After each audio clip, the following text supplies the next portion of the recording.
right, everybody.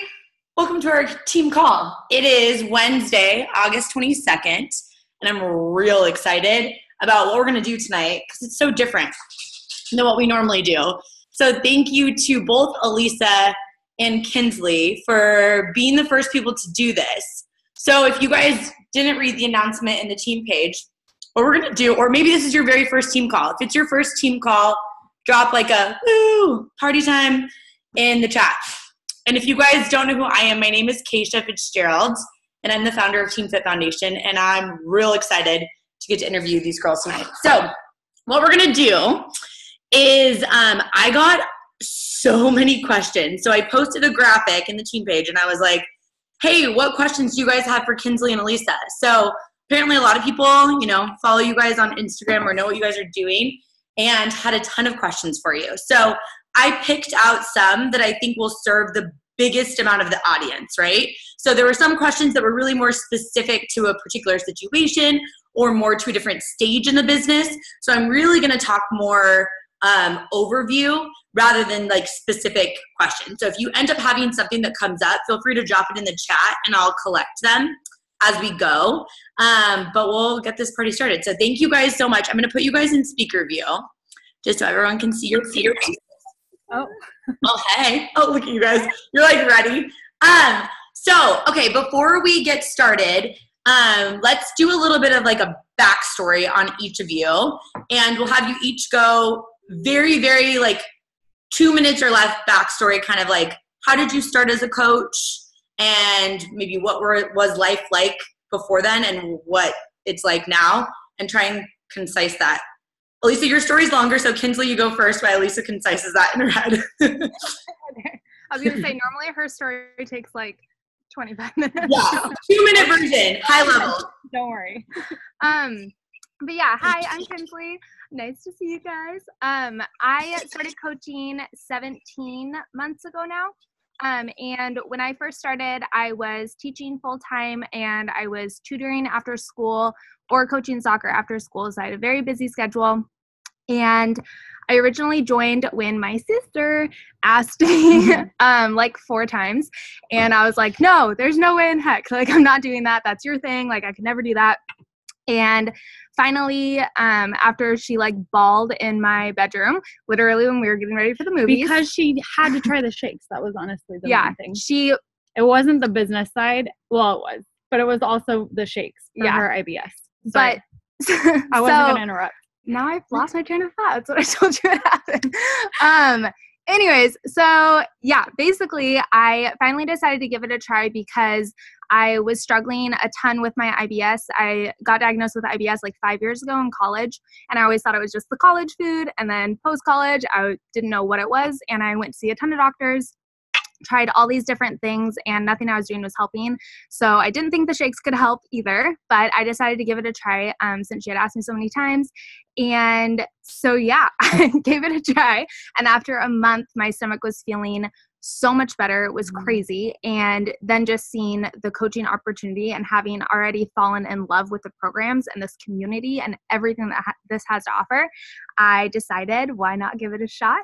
And so since then, last year, I started teaching part-time when I was in San Diego. And then I just recently retired myself from teaching in June. So at the end of this last school year. And I'm just so excited to get to do this full-time now. It's like crazy to me actually. And I feel like it's just starting to hit me now that it's August and all the teachers are going back to school. But yeah, so that's me. Love it. Perfect. Such a good backstory. All right, Alyssa. Okay.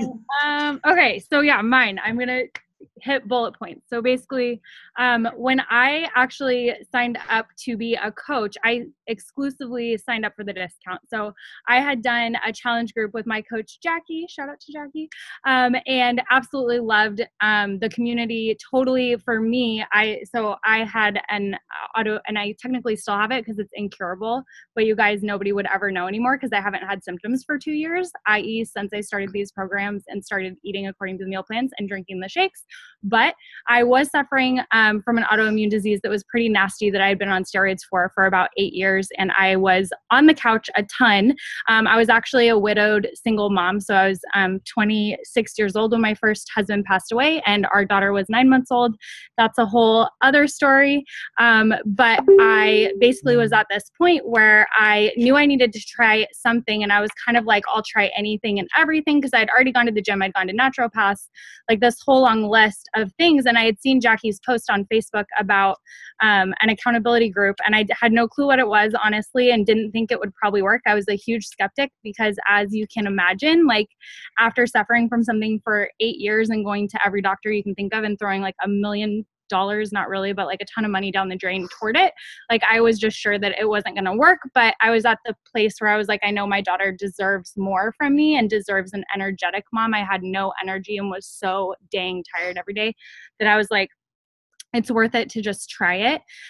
So I signed up as a discount coach, and it honestly took me like at least, it was like 1 or 2 more challenge groups where I had family members and friends, not this family member, because again, I had to convince her because she was more skeptical than me. But like I had people asking me about what I was doing because they were like, you seem like you have more energy. Like I actually lost a couple like pant sizes. I was feeling really good. And they were asking questions. And I actually sent like a bunch of my customers on to Jackie, because I was like, I refuse to sign anyone up under me. Like that's not my thing. And I like sent them all to Jackie, and Jackie's like, you know that this is like a business, like you could do this on the side of what you're already doing. And I was like, yeah, no, I'm not going to do that. I'm never going to be a coach. Don't ask me again, which is really funny. So fast forward like a few months after that, and I had decided, you know what, if I'm going to be commenting in these challenge groups anyway and participating in these challenge groups and loving my results so much, like I might as well get paid a little extra money to help other people do the same thing and like comment instead as a coach, right? So I started realizing just how much easier it was to coach like in the cracks. So even as a single mom and working full time, and I was actually, my second husband, Jay, and I had started dating. And so the busyness of like a new relationship and all of that stuff, I still found time to like fit it in the cracks. And so, yeah, basically started with that. And then, I quit all of my like writing contracts. That's what I was doing before, but I quit those within like 8 months. And then Jay and I at that point had gotten engaged and were right on the verge of getting married. Got married. I'm always bad with timeline, but we got married, and he left his job in April of last year. Is that right? Yeah, April of last year. Yeah, it's been over a year. So he was able to leave, and we were able to just both do this now full time, so basically Beachbody's changed my entire life, like in every single way, from health to community and friendships to like the fact that my husband and I, and now my sister, all just like do this, and it's weirdly amazing. And it's so funny because I remember when you said you didn't want to be a coach, and Jackie was saying to me like, what do I do, because she keeps sending me all these people but she doesn't want to do this, and I'm like, I don't know. So that's so funny. It's funny how like full circle it is, and now you see what has become of this. So that's so cool. And I think the backstory is really important for people to understand, of like both of you guys were skeptical. You know, your own, like for Kinslee, it's like your own sister asked you multiple times and had to like basically get to the point of tears for you to say yes. And now you guys are both doing this full time. So I think the story in itself is it's so cool. And so important for people to understand like the backstory of hesitation, and that like sometimes people, their journey starts when they're ready. It's really not about us, right? Okay, a lot of questions about organization. I want to kind of start as a whole. So Kinslee, can you like talk to us about, you're a full-time teacher. A lot of coaches are like, how the hell did she do this so quickly in terms of building up a team, all of that stuff, as like a single person who works full-time or who worked and also coached? How did your schedule look like when you were in the teaching world? Yeah. So when I was teaching, That's okay. when I was teaching full-time, I honestly, like, it was overwhelming at first. I remember sitting down with Alyssa and being like, I don't know how I'm going to do everything that I want to do because there's not enough hours in the day. But what it really boiled down to was just figuring out what my priorities were. And again, like that took a couple months for me to figure out. Like I ended up cutting TV out of my life completely and deciding not to go to every single happy hour or dinner date that I was invited to, and really just like prioritizing those things. But from like an actual organizational standpoint, so my school day started at 8:30 and we had to be there at 8 o'clock. So I would wake up at 5 a.m. and I'd do my workout and drink my shake, and then I'd get ready for work. And while I was getting ready for work, I'd always have some sort of personal development on, whether it was like a team call from the night before or a podcast or a book on Audible. And then on my commute to work, which was 45 minutes long, even in the morning with like minimal traffic, because it was before traffic started, I would be listening to podcasts too. And I really feel like it's weird, but I feel like personal development is like so freaking huge, because every single day that I'd be going into work and like starting to doubt myself or whatever, I would be listening to personal development that would just like reframe my mindset. And then I would go to work and be able to push through it and work through it. So, I would commute to work, listen to a podcast. When I got to work, it would be like 7 o'clock. So I had like an hour and a half before school started. So I used that as my power hour, because I found that if I did work early in the morning, I wouldn't be thinking about it throughout the school day, and I could actually give everything to the kids and not be thinking about like, oh, I wanted to invite that person and I haven't invited them yet. So I did my scary things first, which for me at that point was inviting. I would invite, send my hey girls. I would obviously check into my group first thing as well. I would post on social media. I would always do that at like 7:30 a.m. I had an alarm set on my phone that said post to social media at 7:30 a.m. And a lot of times I would write that post the night before or at some other time. I always pre-wrote things. And so then I would go through my workday during lunch instead of sitting with the teachers in the lunchroom, which if you're a teacher, you know those lunchroom staff lounges are actually really negative and not like a super fun place to be anyway. So I ended up just going to my room and responding to messages then.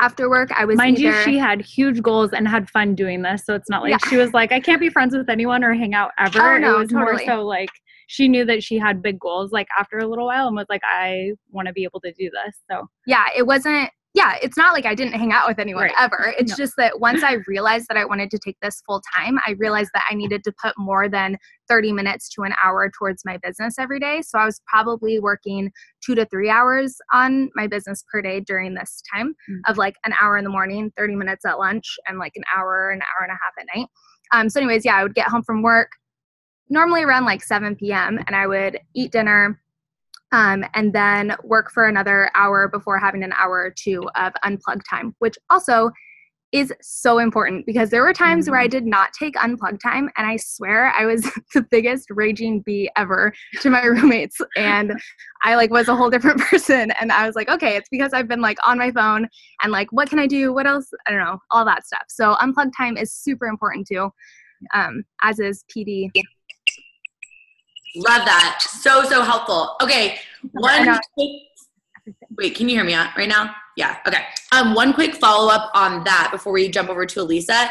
So obviously, like Alyssa kind of mentioned too, you knew your goals were really big with this business. A lot of people that build this as like a side hustle, like what you just described, Kinslee, obviously I wasn't a teacher, but it was really similar to kind of how I broke down my day too, as soon as I knew that I had big goals. So how did you know that you had big goals? Like what, was there like a shift that happened that you were like, wait, this could be really big for me. I really like this. Because obviously you're someone, I'm giving you a little bit of time to think about this, but obviously you are someone, if anyone follows you on social media, you can tell you're having a freaking ball. And like, I started following you and I was like, gosh, like, yeah, like unicorn crack. Like I'm pumped watching you do it. So it's no surprise to me why you're seeing success. But what was it that was like, wait a second, I want to do this versus like, I want to do this, which I think is very different. Totally. That's actually such a good question too, because when I first started, I told my sister, like, I was like, I want a discount on the shakes because the shakes have basically cured me of my IBS, but I don't want to coach. And that's totally your thing. And again, like I always want to be a teacher. I never want to do the coaching thing. And then she basically just suggested that I invite people to the group anyway, like friends, and people were asking me what I was doing and why I was like not running to the bathroom as much or like was more energized and things like that. So what the big shift was for me, honestly, was Summit. Like once I went to Summit and got that long-term vision, it's like I skipped a part. I didn't want to coach at all. And then after talking to my sister and kind of dipping my feet in, like inviting a couple of friends to join, and then getting those messages of them saying that because you invited me to this group, my life has changed or my life is better or my IBS symptoms have gone away too. Like that was so crazy fulfilling to me. And it's like teaching in and of itself is such a fulfilling job, but it was so different too, where like I would come home from work and be fulfilled, but like exhausted from teaching because teaching just takes everything out of you. And then I would go to my phone and get to do my coaching business, and I would literally get filled up again. And I was like, this is such a unique and weird job that like, it doesn't take your energy. It actually fills you up. So I think it was that realization of just the fulfillment and everything that it was doing for me that I was like addicted, and I was like, I have to do this. And then going to Summit, I realized, oh, I can do this. Like this is a thing. And it's not just that person that I see on social media that's successful. It's that person and this person next to me. And like so many people can be successful in this. So I think that's what really did it for me. I love that. That's like so many of those things. I'm like, that could literally be my story. That's really interesting. Love it. Love it. Okay. So Alyssa, your life, very different as a mom and everything that you're juggling. So can you take us back to before Jay is home with you? And like, I see Emery just like jamming like, yeah, that's my mom and auntie with Jay. But before Jay was home, because obviously your guys' life looks way different than basically everyone on this team. So take us back to when Jay was working and you were building this business, kind of catching on to like, wait a second, I really want to do this. What did that look like with Austin before you were pregnant? Kind of walk us through that situation, basically, how you did this. Yeah, I mean, so what's interesting for me, so my story, like Keisha said, is a little bit different. And one thing that does make it different is that when I started coaching, I had actually already been very active on social media for 5+ years. So it was like 5 to 6 years prior, because when my late husband was first diagnosed with cancer, I actually started blogging about our journey like very, very early. So my first blog, I basically started just to update friends and family, and I gained kind of like a following in that time. What's interesting is I did have people, this is kind of a caveat, but I remember when I first started coaching, people were like, well, can you only coach if you already have a large following? And can you only be successful if you already have a large following? Luckily, we have very much proof like right here, like a similar person to me that doesn't have, any sort of, or didn't have a huge like following on social media, and then came in with just like her friends on social media and is just as successful. Like, so it has nothing to do with that. But what's cool is if you do have a large following, it can sometimes help. But that was interesting for me is starting out on this, because I did already have a warm market. And the way I like to think of it is like, I was building a Beachbody business for 5 years for free before I knew I was building a Beachbody business. And that's really where I think about it for me. A lot of the success, I guess, that I'm seeing now, when I think about it, I'm like, you know what, I was building these relationships for a long time. And essentially I was working for a long time on creating a community, right, that trusts me and knows me and likes me. But I didn't necessarily know I was doing it, right? But I think that's just kind of like a side note to keep in mind. But I think when I first started coaching, it's so interesting because I had experienced in those 5 years, people reaching out to me, asking for help with their various diseases, right? So I had IBS, my husband had cancer. We were both young, like people. Oh, sorry. She has IBS. You have IBS now? No. I had an autoimmune disease / have, but no symptoms. So anyway, autoimmune disease, he had cancer. So people were asking me stuff and telling me about family members, and they were always asking like what worked for us or like what things I was trying. And I was always at a loss of like, honestly, I'm taking steroids. I hate being on steroids. I'm gaining water weight. It's horrible. And I'd be like, talk to your doctor. And then obviously like when Nick was sick and stuff, we were trying to juice every day actually. So I had done a lot of research behind nutrition. Crazy things, you guys, is that we were juicing and trying to create create shakes basically that were exactly like Shakeology, but we had no idea Shakeology was on the market. Somehow I had never heard of Beachbody, honestly. When Jackie told me their challenge groups were with Beachbody, she's like, you've probably heard of them. And I was like, nope, don't even, what's that? Like, no clue. But literally, it was pretty crazy because right away, when I discovered how well this was working for me, I honestly could not stop talking to people about it. And that was the thing, is I had people that were already messaging me and already talking to me about their lives. And I started being able to offer them a tangible solution, which for me, like, you guys have no clue how I just got goosebumps and I'll start like crying. So I'm gonna like not do that. But like having an actual, a tangible thing that I can offer other people to actually make their lives healthier. Like I'm not offering, I don't even need to compare to anything else, because it's crazy that we offer the full package, right? You have the way to get moving, which we all know we should be moving. We all know we should be working out. And yet that's so hard in this modern day. Like it's so impossible. And I know this from like working real like corporate jobs too. Like it's impossible to get outside and like walk every day. Like they're like, just go on a walk on your lunch break. And that's like the last thing you want to do on your lunch break. Like nobody goes on walks on their lunch break. So like having something tangible that you can do for like meal planning, and despite all of the different things that you have seen, about all of these fad diets and these things that work for a minute, but then don't work long term. It's like, I finally had something to offer people. And you guys, I got completely hooked on the experience, I guess, of giving people the tools and then having them message me. Like I just got a message yesterday of one of the ladies who is in our first Lift 4 launch group. So five weeks in, and she's like, I lost 7 pounds and I feel better than I have. I'm getting better results now than I have in a decade at the gym, working out every single day. And I'm working out 4 days a week, 30 minutes a day. And I'm like, like that is literally for me. That's like, I can't, every time I get that, I get goosebumps and I'm just like, this is insane. So I feel like I totally tangented. Oh, I was supposed to talk about schedule. See, this is so bad. Okay. But anyway, that's how, okay. So that was my like clicking moment, which I guess you didn't ask me, but if you were going to, there's your answer. So that was my clicking moment of like, this is what I want to do like with my time. And I also, so you guys know, I do still blog. I'm working on a book project now. That stuff is always going to be a part of my life. My family is always going to be, the main part of my life. But doing this like on the side of all of that is just like, it's just amazing. So when I first started coaching, I was completely, like I said, addicted to that feeling, right? But it was very important for me. So as a single mom, I already had Austin in like a Montessori school throughout the day. So she was about 3 years old. And so she was already like going to class like during the day, and I had my regular work. But my regular work was writing articles and blog posts for other companies.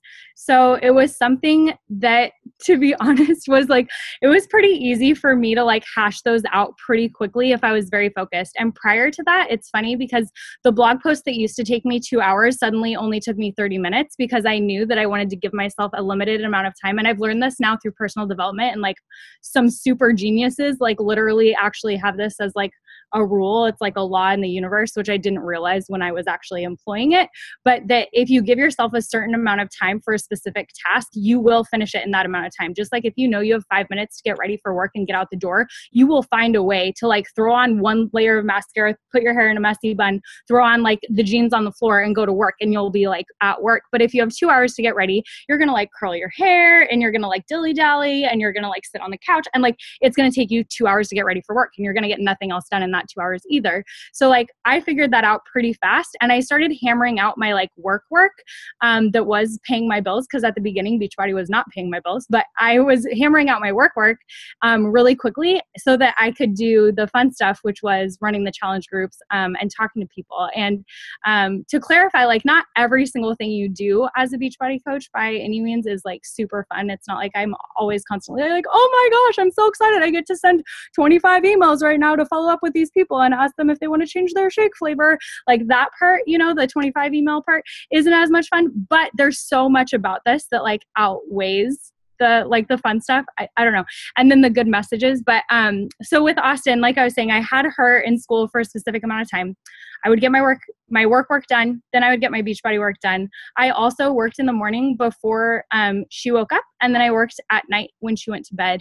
And I definitely had to have unplugged time. So that was very important to me because of my loss too. It's so critical that I spend quality time with my family. And so even now, like yesterday, for example, was a wild day for us and just really busy and lots of messages. And I literally put my phone in the bathroom upstairs and set a timer on it. And I wasn't allowed to touch, I made it so that I couldn't touch my phone or the computer or anything for 3 hours and left it upstairs. And that's for me, I have to set those boundaries because I love this so much that I have to have time where I'm completely unplugged and my phone is out of sight, out of mind completely, because it's so tempting for me to jump in and do this all the time. But it's pretty incredible because from the beginning, I think I found so much joy through this, right? That because we did have such early success, it was easy for me to transition into doing this full time. And we just kept Austin in that Montessori setting, which she loved because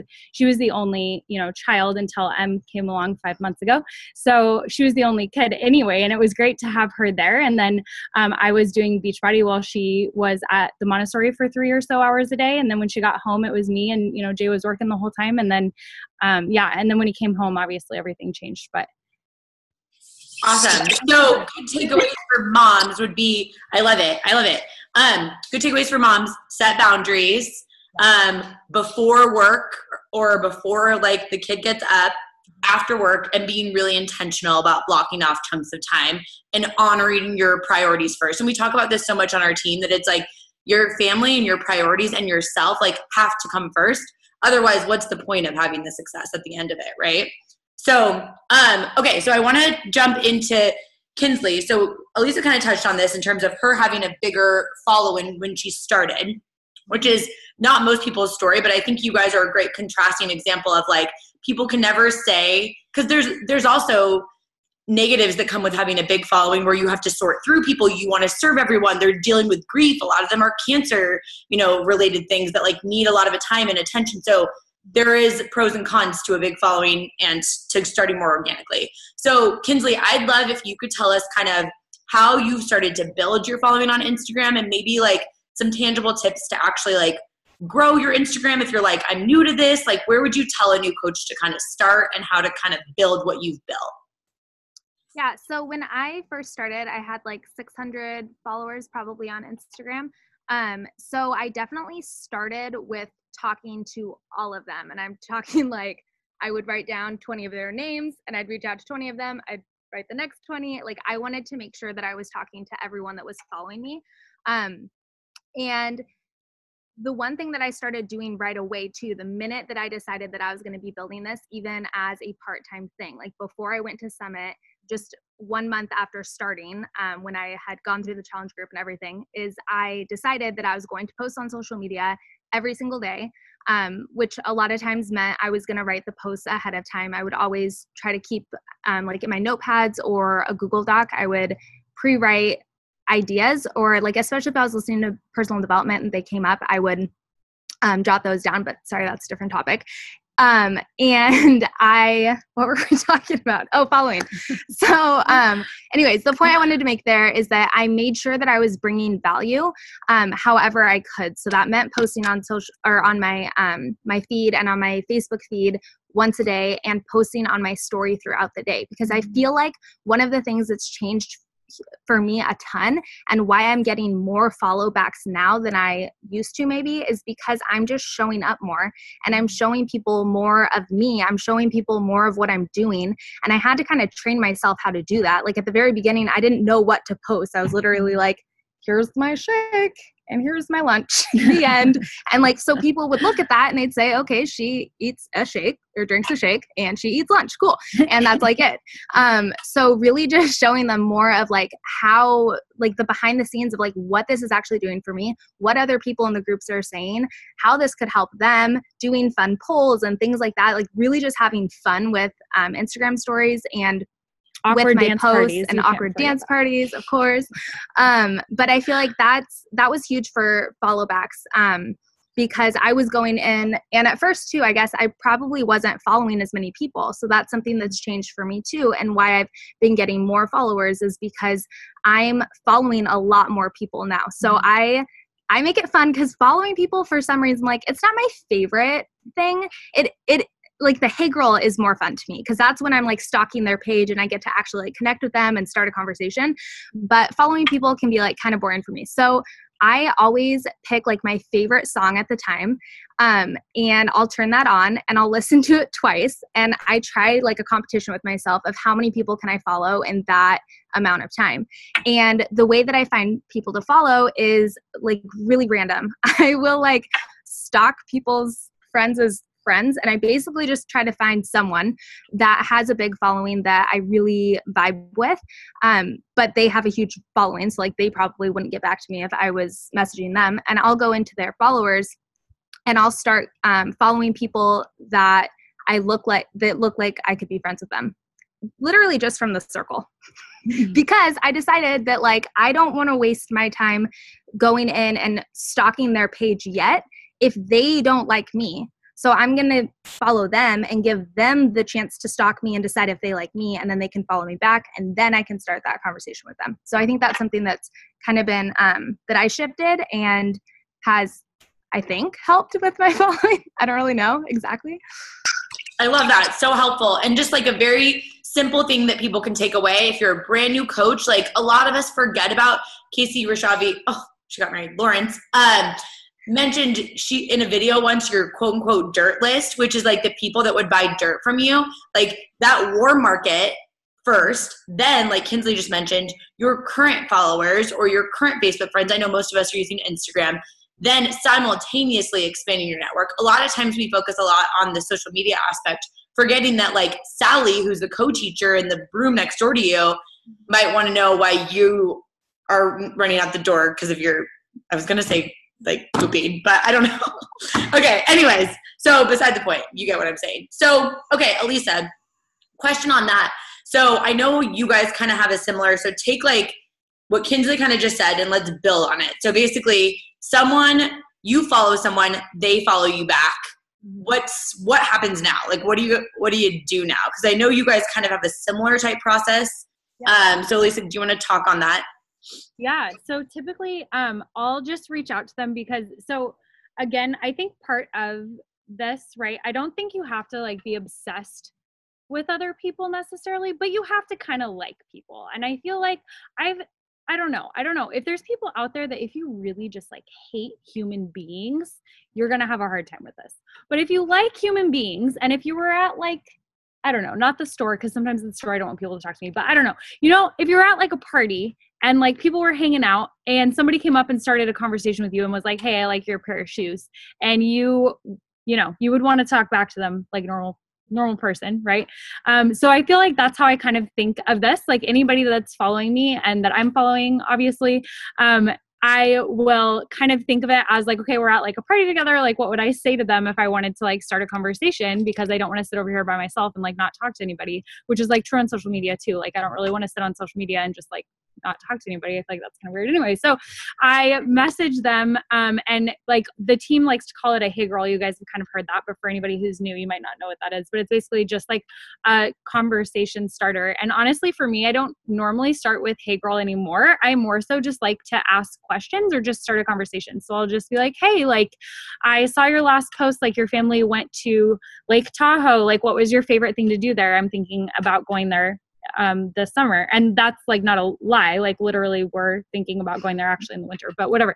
Like literally you would just ask a question like you would any other person and you just kind of start a conversation. So that's one way to do it is to like look at last posts. And sometimes I'll like a couple of their posts, obviously, if I like them. And again, all of this is completely genuine. So whenever I say like I'm liking a post, it's not because I'm like out to get them or something weird. It's because I actually would like their post. So if somebody does ever follow me back and I actually get into seeing their account, right, and it's not somebody I vibe with, I don't send them a hey girl. I don't send them an initial conversation. This is literally only people that I I vibe with. So, but anyway, I might like some of their posts, comment on some of their posts. I definitely always look for stories because I feel like that's a really easy conversation starter, but a lot of people don't do stories yet still. So most of the time I'm just asking them a question kind of about their profile or about their pictures, and starting a conversation that way. And then as we continue talking, like, which I've done tracking on spreadsheets. I've done for a long time, I was doing no tracking. And up until about 2 weeks ago, that was sort of working for me. And then 2 weeks ago-ish, I was like, I really need to get my crap together and like actually track my conversations because I am talking to so many people every day. I need to make sure that I'm keeping people straight and like that I remember things about certain people. And like, I don't want to ask somebody like, are you married? Like 5 times, right? Like you want to make sure that you're like having the same, like, or all of that information. So I recently started using Google Streak. And for me, I'll enter them into Google Streak after we've kind of started having a conversation. Normally I do a few back and forths before though, just to make sure that I actually really like them. And then I don't have a particular timeline as to when I invite them. I used to, and I don't remember where I heard this or if I made this up, but I used to always like send an initial conversation and then I would try to email them or like invite them exactly 2 days later and like do this kind of thing. And I stopped doing that. And more so now, it's a part of the conversation. So I find that it'll naturally come up because most of the time they start watching your stories and they ask you about your workouts, right? Because I'm posting my workout every single day. I'm also very active in my stories. So they're going to see things and they're going to respond to things and ask questions. Or I'm able to ask them just naturally, like, we'll start talking about like food and I'm like, oh my gosh, I just found this incredible recipe you should totally try for zucchini noodles. Like we do these a ton in my fit tribes. And a lot of the time it's kind of even more like dropping hints and then they'll ask like, what is your fit tribe? And then I know that they're semi-interested and I'll send them, I'll say like, oh my gosh, that's so amazing. Like you should totally join us. And again, I only say this if it's true that I really think that they should join us, which most of the time, right, 99% of the time, because again, I love human beings. I think that they should because I know it'll help them. But it's definitely just more of like a natural conversation. And I just track the kind of the conversation in Google Streak again, which I don't think you necessarily need to use something as robust as Google Streak when you're starting. Like when I started, I just used pen and paper.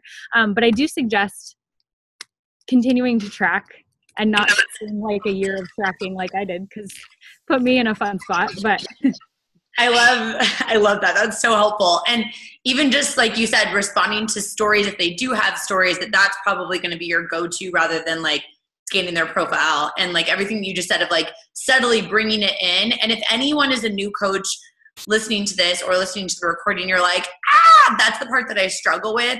Remember what Alyssa is saying in terms of like, you're treating this person like you would a friend if you were at a party, like someone that you just are meeting. And here's the thing, you're not going to run into them at Trader Joe's. If you say something awkward, like ask them if they have a husband like 3 times, like that would be weird. You're not going to do that. But if you did, you're not going to see them in the meatball section, right? Like you're fine. I only did it once to one girl and I asked her twice, but she still likes me. We're still friends. And you can make a joke out of it. It's totally cool. Okay. So I have a couple more like organization questions. I got so many organization questions. So this is the last one that I want to ask you guys both kind of is maybe Kinslee, you can talk to like someone that's maybe working full time and then Alyssa will kind of talk so we can break it down. Basically, how do you know how much to do of what? Like obviously for the type of numbers that you guys are putting on the board, now you're full time so you can invest more time into doing this. But even when you were just building this business, Kinslee, this is your question. So even when you were building this business, say you're working full-time as a teacher and your goal is to hit Success Club 10 or beyond. Like say you have a part-time goals of this business, you want to like see momentum, kind of build that momentum. How do you break down, like what do you actually do to get that momentum going? Yeah.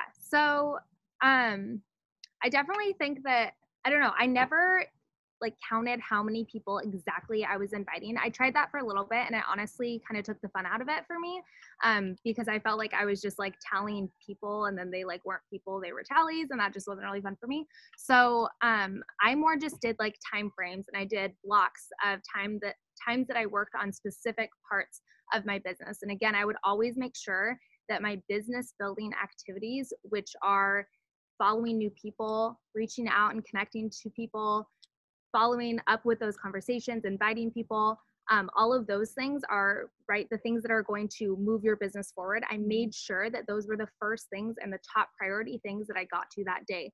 So I would do that before writing my next day post. And I would do that before rechecking into my group again when I already checked it that morning. I always made sure I did that, those blocks first. But I think the main thing that helped me was setting blocks and setting alarms so that I didn't get distracted and start scrolling Pinterest or scrolling Instagram and get like following random people that had no has no business building stuff in there. So I think that, yeah, setting alarms was huge for me. And then just like jamming out to music and making it fun. Because even if you're doing like a boring task, you can make it fun. And I set, well, this is like random, but I gave myself little like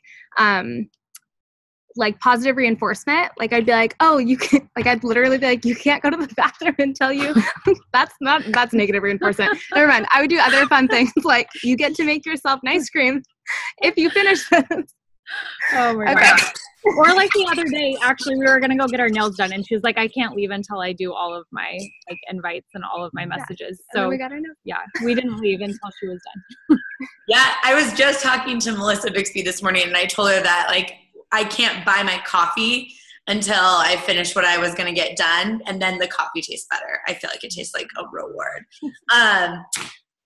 People are saying that they peed their pants. So there's that. Okay. I love that. That's super, super helpful. Do you have like a block, like, do you block out time that you're like, I'm just going to like interact with my current people that I've already like had a message, or do you do that at all? Like that I've not invited, but that I've just been having a conversation with? Yeah. Yeah, if we're like in the middle of a conversation, so that's like one of my blocks is like clear out my inbox. And that block feels really good because then I feel like my inbox is clear. And then that's when I'll move on right to like another task. Perfect. I love that. So helpful. Okay. So Alyssa, what can you talk to us about like mom objections to, or just objections in general? Cause I feel like you're a boss at handling objections. Do you have any like tips for people that get like I don't have money for this, or like the cost objection or time objection, or I'm a busy mom, or it doesn't even have to be mom objections, just objections in general. Is there any types of tips that you can give to coaches that feel like they're running into roadblocks with objections? Yeah. I mean, so for me, I feel like every time, so when I first started coaching, let's like rewind. It's interesting because I remember hearing from a lot of people that objections made them nervous. And I do get it in a way, but I think I had so much conviction from the very like onset. Like I knew what it did for me. So if somebody says like, oh, I don't believe those shakes will work, it was always like, that's fine if you believe that, but they did work for me. Like they literally changed my life. Like this whole thing has changed my life. And that's just the truth. So it never really felt like it challenged me. But the one thing that I did hear early on that I think has stuck with me and has really helped me is that whenever anybody gives an objection, it actually means that they're considering what you have to say, right? Giving an objection and saying like, I don't have the time for that, or I don't have the money for that, is basically like them asking a question. It's more so asking, how do you make the room in your budget for that? How do you have time for that? So for me, I always turn it back around and I give them my personal experience, right? I tell them, especially like when it's about money, for example, I'm like, I was a single widowed mom when I started this. My money was not like flowing by any means. There wasn't like a lot of extra going on. And so it's really easy for me to kind of just explain that, like, girl, you're talking to somebody who started this as a single widowed mom. I totally understand where you're coming from. And I was unsure it was going to be worth it too. And I tell them about the refund, honestly, because for me, that was the final point that Jackie had to make. Cause by the way, I gave Jackie every objection in the book. But that was the final point that Jackie had to make that really helped me decide that I was really going to give this a go. She told me about the discount, or about the refund, the guarantee that you can get your money back within 30 days if it doesn't work. And I was like, okay, like there's literally nothing to lose. I actually still at that point was possibly not going to do it. And I ran it by Jay, who was, by the way, like my brand new boyfriend, like literally had started dating like the week before. And he was like, wait, you said there was a guarantee, right? Cause I was like, I'm not going to do it. It's weird. Like, I'm not going to do it. And he was like, no, wait, you just said that there's like a money back guarantee, right? Isn't that what Jackie said? And I was like, yeah. And he's like, so why don't you just try it? Like, what can you lose? And I was like, okay, fine. Like, I guess you're right. Okay. I can't lose anything. So I use that example for sure. I always use experiences from my own life, but then I feel like because I don't take offense to it ever, because I know that I did the same thing to Jackie, and because I know that sometimes it's just not the right time, right? I've been doing this now long enough. Like I've been coaching for almost 2.5 years. And obviously I even had to talk to my sister multiple times about it. Like I know for a fact that just because somebody says no at the beginning or says like they can't afford it at the beginning doesn't mean that they're not going to change their mind later. And honestly, for me, I feel like I've become a coach, and just like everybody on this team probably has become a coach to help other human beings.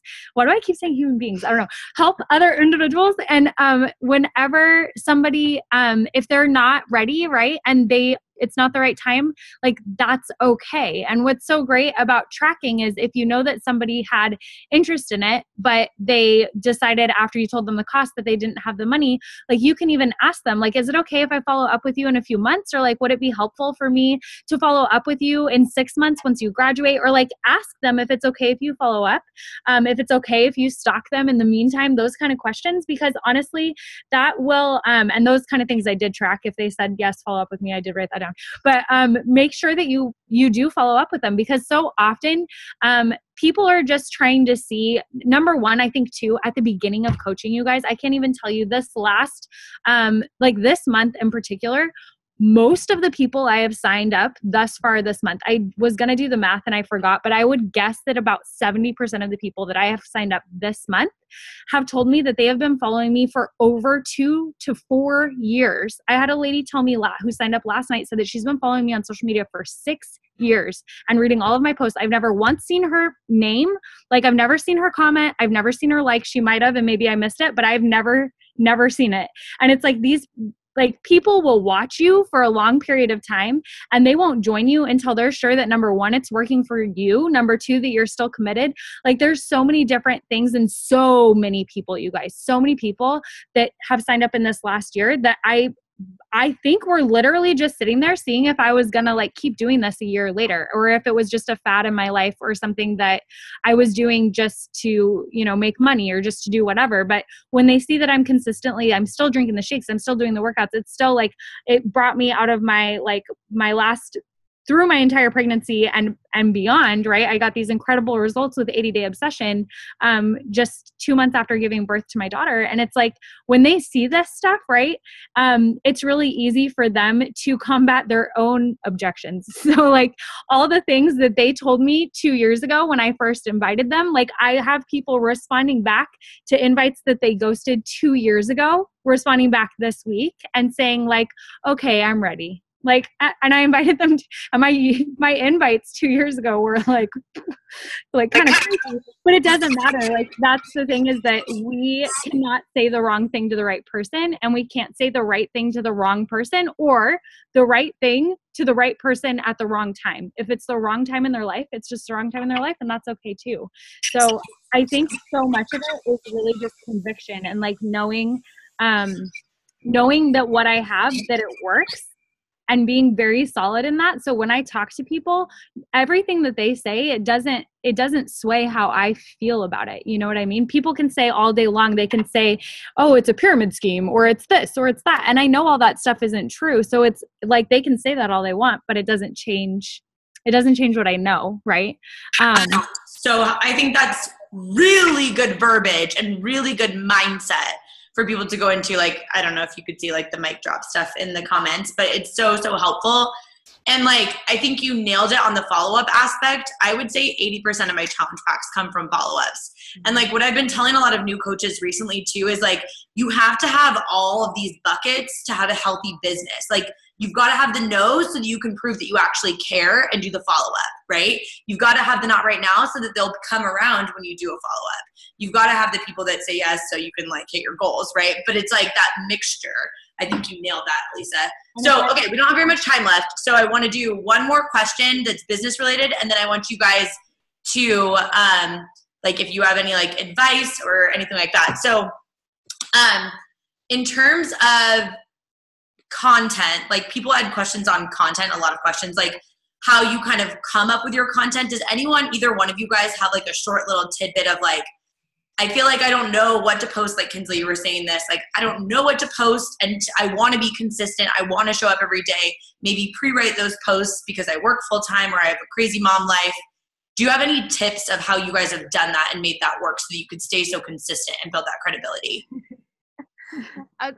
For me, I feel like it's different now because, again, since I'm doing this full time and since I'm doing it full time, I feel like I'm just writing them on the fly. But when I started out and when I was teaching and when I had way less time, I would write them in advance, which was huge. And I would stick to, I don't know who said this at the beginning of my journey, but picking like 5 to 7 things that make you, and making one of them fitness, obviously, because that's a new part of your journey.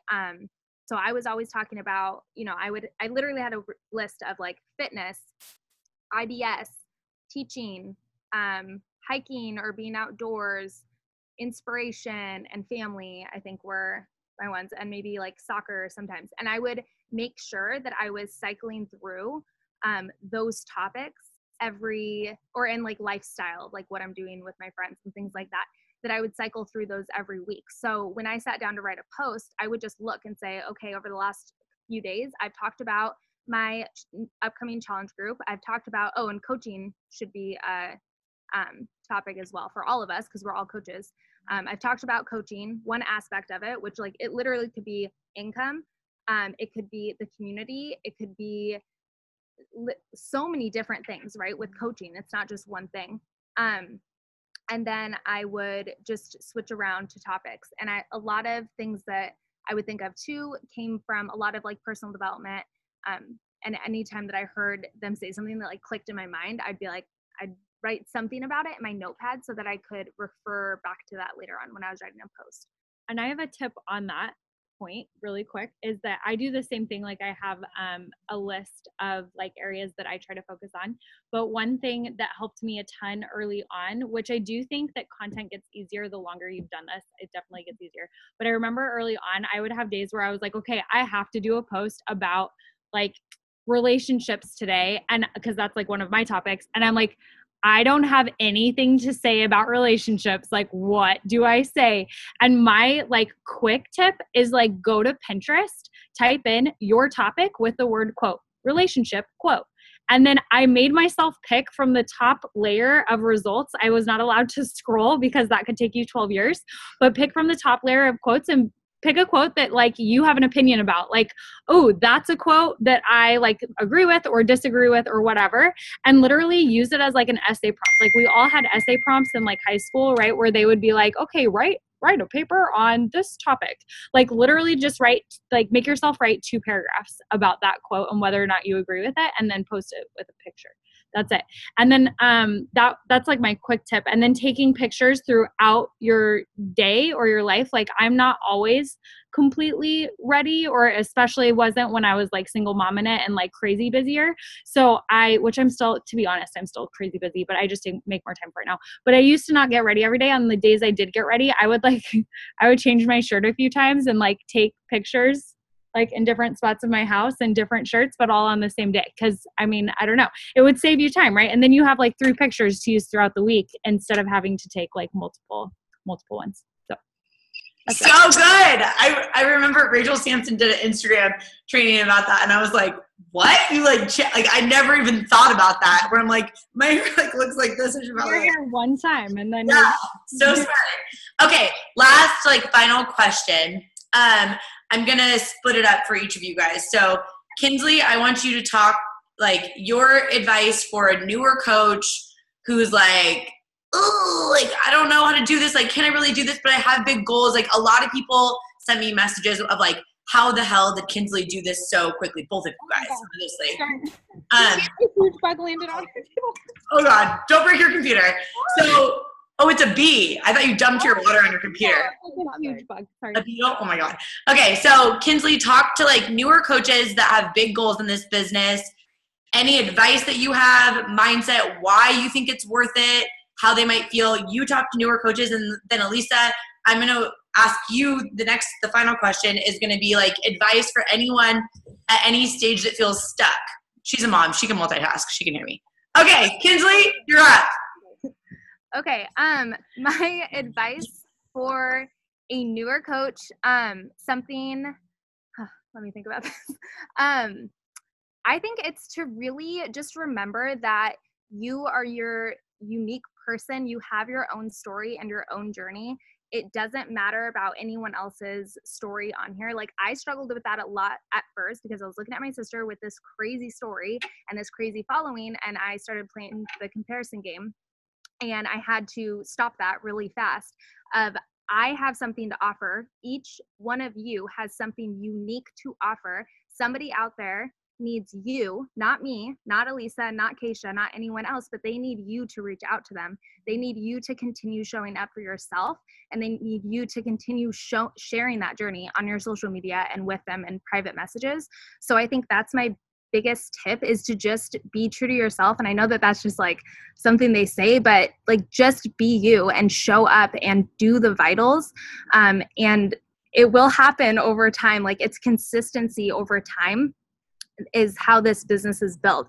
No one is successful overnight. If you scroll back through my social media, you should. It's embarrassing. My first few posts were really crappy and like not good. So like, be willing to fail. Like, try something, have it not work, and then try something else. The first giveaway that I did didn't work at all, but I did another giveaway later, or I tweaked it and did something else. I feel like just failing forward and being willing to fail and then keep going is important. Real quick follow-up on that. Do you think, like, honest opinion, obviously I know I'm not like giving you guys heads up on these questions of this stuff, where like, do you think that you're at seeing the success that you've seen in the like speed that you've seen it in Kinslee is because, like, why do you think it is? Beyond some coaches that have maybe been here longer that haven't seen the numbers that you put up, or haven't gone to 2-star qualification, or have a lot of builders. What do you think it is? Honestly, I think that it's conviction, and I think it's excitement. Like, I feel like 100%, if I'm so passionate about something and I'm so excited for someone else to succeed too, like, that is going to like build that momentum. If you're sitting down to work every day, to work this business every day, and you're annoyed by it and you don't want to do it, like, that's going to come through in your messages. Whether you're copying and pasting, it comes through somehow. So like, be excited and find the joy in the little things that you're doing every day, because that is going to make so much of a difference. And that's what's going to keep you here longer if you're having fun. And I feel like that's why I think. I mean, like, I don't really know. If I were to answer that question of what I think, I would have said the exact same thing that you just said, like, hands down. Okay, Alyssa, last question to leave them with. So whatever you want to leave people with. You just kidding. We're like literally getting attacked by beetles. Just okay. Before you get attacked by beetles, like flying at our face. Okay, but anyway, so last inspo, tips, anything you want to leave, any topic, close it out. 1 minute. Kinslee did such an awesome job, but I do think she touched on something super important, and that is the comparison game. So the times that I have felt stuck, if we're going to answer kind of that original question, it's normally because I'm looking at other coaches in the network, and I'm looking at how many points they have. I'm looking at their rank. I'm looking at how long they've been doing it. And I'm like, ooh, I suck. And it's always when I get away from why I actually started doing this in the first place. And in the first place, it was like, I want to be really committed to my own personal goals. I never want to stop drinking the shakes anyway. And at the end of the day, if I'm still doing my workouts and I'm still drinking my shakes and being a better version of myself, even if I hate the workouts, which by the way, 80 Day Obsession last half, totally hated.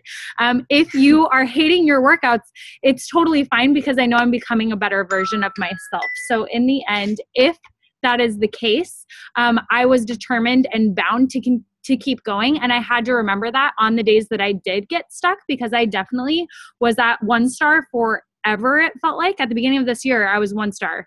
And now our team's in 5-star qual. So it's like getting to that point has literally been that push of, just like Kinslee said, like keeping with my conviction, because it's like nothing changed. At the crux of what I'm doing is exactly the same. And then keeping that excitement. So I honestly got so pumped about Lift 4, and I'm still so pumped about it. And like making sure that when you get excited for stuff, like don't be afraid to tell people why you're excited about it, even if you've never done it. Right. So I think those are the, I think that's the best I can say right now. You guys are so awesome. Thank you so much for just jumping on here and like being the first people to do this. Like, it's so like, who's going to talk? It's kind of scary, because normally I feel like I'm more professional. So for anybody that was like their first call, like we were. No, oh my God, you're amazing. We're not. You guys are so amazing. Thank you guys